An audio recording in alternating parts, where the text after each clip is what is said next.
Morning बच्चों, कैसे हो आप लोग। तो चलिए आज हम लोग मीना के दुनिया से एक नई कहानी पढ़ते हैं और ये कहानी का नाम है जीवन रक्षा। ठीक है, तो मेरे प्यारे बच्चों मालूम है ना मीना के दुनिया में कौन कौन है। मीना, मीना का भाई राजू और उसका प्यारा तोता कौन, मैं हूँ मिट्ठू। तो चलिए कहानी शुरू होती है एक छुपन छुपाई के खेल से। आप लोग सभी जानते हैं छुपन छुपाई का खेल आप सब खेलते हैं। ठीक है, 1 से लेकर 10 तक गिनती शुरू होती है। 1, 2, 3 करते करते कहाँ तक पहुँचते हैं, 10 तक। और 10 के बाद मीना जो है वो ढूंढना शुरू करती है अपने दोस्तों को। सबसे पहले मिट्ठू मिलता है, उसके बाद मीना राजू को ढूंढती है और तुरंत उसकी नज़र जो है वो उन मुरझाए हुए पौधों पे पड़ती है जो पौधे सूख चुके हैं। मालूम है ना ये पौधे क्यों सूखे होंगे, वेरी गुड, पानी के कारण। तो फटाफट मीना जो है राजू से कहती है कि इनको पानी दो जिससे ये पौधे थोड़ा सा जीवित हो जाएं। तो पानी डालती है और ये पौधे जीवित हो उठते हैं।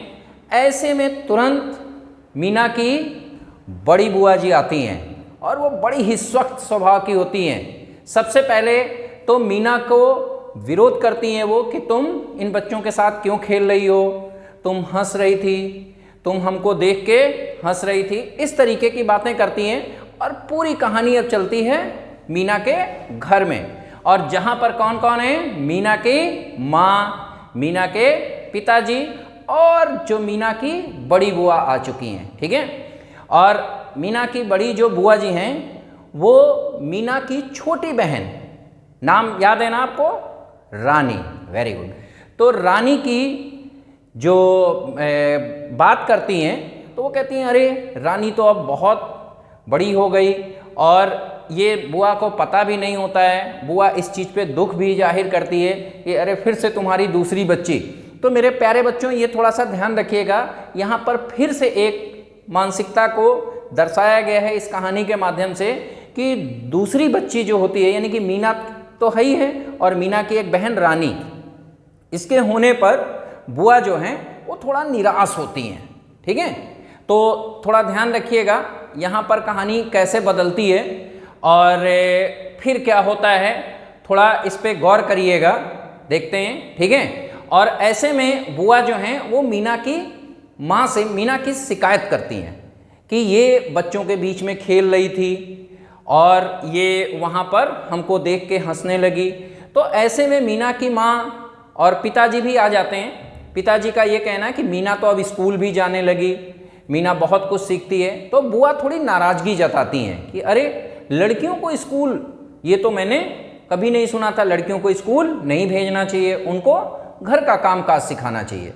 लेकिन जो मीना की माँ है वो इस चीज़ का इसको बुआ को समझाती हैं। याद है ना पिछली कहानी में क्या हुआ था, मुर्गियों की गिनती में, याद है ना कि मीना अपने पढ़ाई से साबित कर चुकी है और माँ और मीना के बीच में एक संवाद भी हुआ था, याद है ना वहाँ पे, जिसमें मीना कहती है कि माँ तुम मुझे घर का काम सिखा देना और माँ कहती है कि तुम मुझे मीना पढ़ना लिखना सिखा देना, याद है ना। तो वही बात मीना की माँ समझाती है कि मीना ऐसा नहीं है कि ये केवल स्कूल जाती है, पढ़ती लिखती है, ये घर का भी काम करती है, घर का भी काम हमको, हमारे सहयोग करती है हमको, और माँ इस चीज़ का समर्थन करती हैं। ठीक है, तो देखते हैं अब कहानी में आगे क्या होता है। ठीक है बच्चों, बहुत मज़ेदार कहानी है, देखते हैं कहानी में क्या होता है बच्चों कि जो मीना का मिट्ठू है यानी कि तोता, उस पर नज़र पड़ती है बुआ जी की, और बुआ जी उस तोते को पिंजड़े में बंद करने का प्लान बनाती हैं कि कैसे इसको बंद किया जाए। ठीक है, आपको मालूम है ना जो मीना का तोता है वो खुले आसमान में घूमता है, मीना के साथ घूमता है, वो पिंजड़े में बंद नहीं रहता, उसको पिंजड़े में बंद रहना बिल्कुल पसंद नहीं है। और मेरे प्यारे बच्चों किसी भी पक्षी को पिंजड़े में बंद रखना अच्छी बात नहीं है क्योंकि पिंजड़ा उसको पसंद नहीं है। याद है ना शिवमंगल सिंह सुमन जी की वो पंक्तियाँ कि हम पंछी उन्मुक्त गगन के पिंजरबद्ध ना, याद आया ना, कनक तीलियों से टकराकर, याद आया, पुलकित पंख टूट जाएंगे। देखिए मैंने कविता के कुछ अंश सुनाए, लेकिन आपको पता होगा मैं पूरा अंश भी आपको बार बार सुनाता रहता हूँ कि कैसे आपको पशु पक्षियों के साथ व्यवहार करना चाहिए। तो चलिए देखते हैं अब क्या होता है कि जो मीना की बुआ जी हैं वो एक पिंजरा ले आती हैं और पिंजरे में तोता को बंद कर देती हैं। और यहाँ पर कहानी अब शुरू होती है। मीना की बहन रानी की तबीयत बहुत खराब है, उसको दस्त आ रहे हैं, ठीक है। और बार बार दस्त आना ये समझ लीजिए कि बच्चों के लिए बहुत ही नुकसानदायक होता है। ऐसे में क्या होता है कि शरीर का जो पानी होता है वो धीरे धीरे कम हो रहा होता है, और जब शरीर का पानी कम हो जाता है तो ये मान के चलिए ऐसे में बच्चे के लिए बहुत ही नुकसानदायक हो सकता है, उसकी जान भी जा सकती है। और माँ बहुत परेशान है। मीना कहती है कि मैं अपनी बहन जी से कुछ इसके बारे में पूछ के आ रही हूँ, वो मुझे बताएंगे कि मुझे क्या करना है। बड़ी तेज आंधी और पानी बरस रहा है, और मीना बड़ी तेजी से किसी तरीके से उस बरसात में अपने भाई राजू के साथ जाती है। कहाँ? अपनी बहन जी के पास। आप ध्यान रखिएगा, यहाँ पर मीना का प्यारा तोता मिट्ठू वो नहीं है। और क्यों नहीं है? वेरी गुड, क्योंकि बुआ जी ने उसको पिंजड़े में बंद कर दिया। लेकिन वो किसी तरीके से तोता पिंजड़े से निकल के वो भी जाता है। मीना और राजू अपनी बहन जी के पास पहुंचते हैं और वहां पर वो पूरी समस्या को विस्तार से बताते हैं कि बहन को दस्त आ रहे हैं, पानी की कमी हो गई है, बहुत परेशान हैं, क्या करें। ऐसे में क्या होता है कि बहन जी उपाय बताती हैं कि तुरंत उसको खाने को और पीने को, यानी कि पानी ज़्यादा से ज़्यादा दो, नमक का पानी, दाल का पानी, माड़, हो सके तो ORS का घोल भी दो, ये जीवन रक्षक घोल माना जाता है, ठीक है। तो ये जब बात आती है, ऐसे में तोता आ भी जाता है वहाँ पर, और मीना को ये सारी बातें जाकर अपनी माँ को अब समझाना है कि इसको पानी दो, रानी को माड़ दो, दाल का पानी दो, हो सके तो ORS का घोल दो, जिससे ये सही हो जाए, ठीक है। खाने और पीने की चीज़ें ज़्यादा से ज़्यादा देते रहो। लेकिन अब बाहर बारिश और तेज हो रही है। राजू और मीना अगर जाते हैं तो थोड़ा देर होगा और बारिश में जाना भी संभव नहीं है।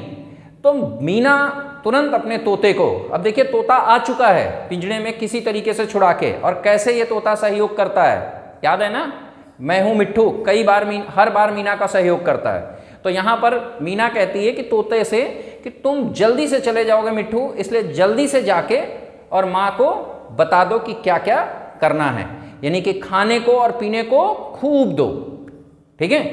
और तोता वो चला जाता है जल्दी से, मालूम है ना, तोता पहले पहुंचेगा और मीना और राजू बाद में पहुंचेंगे।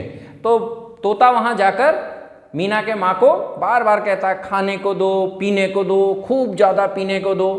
तो माँ उनको, रानी को माड़ और दाल के पानी सब पिलाती रहती हैं। ऐसे में मीना और राजू भी पहुंच जाते हैं, और धीरे धीरे करके पानी, माड़ का पानी, ये घोल जितने भी ORS के हैं, ये सब धीरे धीरे जब देती रहती हैं तो रानी सही हो जाती हैं, ठीक है, 1-2 दिन में। तो अब कहानी में क्या होता है कि बहन जी भी वहाँ पहुँचती हैं, और बहन जी परामर्श देती हैं कि कभी भी बच्चों को दस्त आए तो घबराना नहीं चाहिए, पानी, ORS का घोल, दाल का पानी, माड़ का पानी, ये आप दीजिए, पानी की कमी ना होने दीजिए।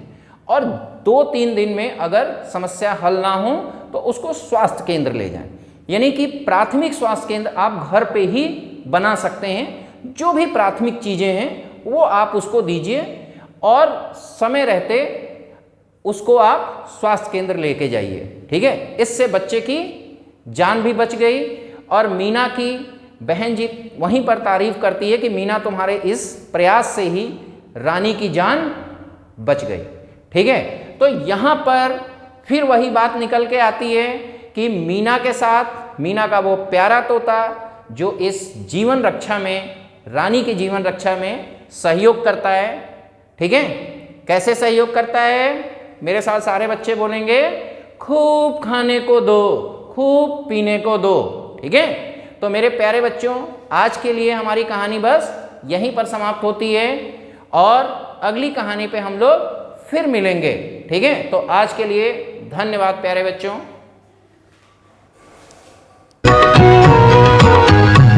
सोचो फिर सोचो घर की लड़की